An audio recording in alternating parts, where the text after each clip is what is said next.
30 student jinsabu għaddejjin bil-korsi ġdid tal-infermiera fil-Kulleġġ Malti għall-Arti, ix-Xjenza u t-Teknoloġija l-MCAST. Dan il-kors fil-livell ta' degree qed isir bil-kollaborazzjoni sħiħa tal-MCAST, l-Università ta' Northumbria u ta' Vitis Global Healthcare.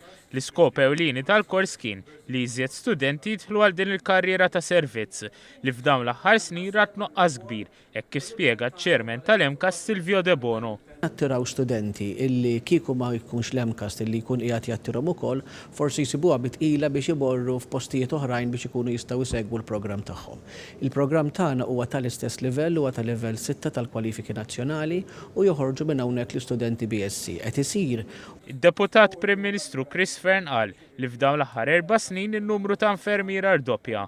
Madankollu saħaq li dan għadu mhux biżżejjed. Fad f'dawn l-4 snin daħħalna 400 nurse iżjed milli kien hawn, però s-servizzi komplejna nespanduhom qed nagħmlu aktar operazzjonijiet, niftħu aktar kliniċi, niftħu aktar sptarijiet, niftħu aktar health centers u nagħtu aktar servizzi. Da jfisser li rridu aktar manpower, aktar tobba. Il-bieraħ pereżempju gradwaw 145 tabib ġdid.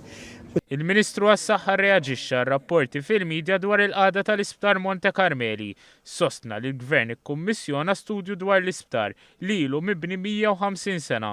Propju fejn qed insibu li hemm xi ħsarat bdejna nieħdu l-azzjoni. Issa l-azzjoni tibda taħdem b'mod temporanju billi qed nagħmlu l-puntini, jacks, ġakkiet.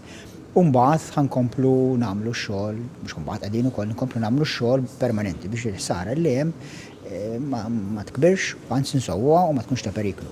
Naturalment, għax bdejna nagħmlu xi ħaġa u jidher li hemm daw il-jacks dal-puntini, mhumiex sbieħ li tħares lihom imma dak qabel forsi tagħmelhom sakemm imbagħad tkun tista' tagħmel ix-xogħol permanenti. Il-Ministru Fern qal li l-Gvern qed jagħmel dawn it-tiswijiet sabiex jassigura li l-isptar ikun sigur għall-pazjenti u l-impjegati.